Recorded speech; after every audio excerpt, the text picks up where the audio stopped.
Now we will see that once we have inverted the material in service confirmation and we have did the service part on it. Now we need to go ahead and send that material back to the counterparty, to the vendor. So how we can go ahead and do that and create a document around it. Quickly, let's go to our transaction module.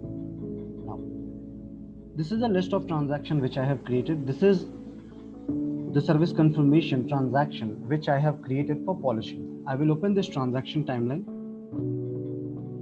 Now, on your right hand side, you will get an option of create document. Click on this. You will get an option of delivery challan over it. Click on delivery challan. So through delivery challan, you may be able to go ahead and send the material back to the vendor who have sent you for the servicing and all. So in this, you can go ahead and just fill out the primary document details like transporter name, transporter GST number, pay to transporter, delivery note if there is any, and also the store transporter name. Going below, I will go ahead and select the item on which I have did the service and thereafter I am sending it back. So I have did the service on needle valve.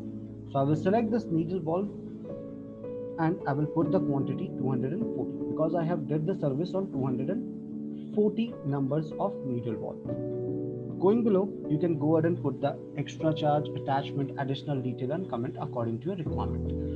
Now I will get an option of save and send and save as draft. So in this scenario, I will quickly go ahead and click on save and send in order to create the delivery challan. So once I will go ahead and quickly click on save and send. So this delivery challan is created and this delivery challan will be sent with the transporter in order to deliver the material. You can share this delivery challan over WhatsApp as well.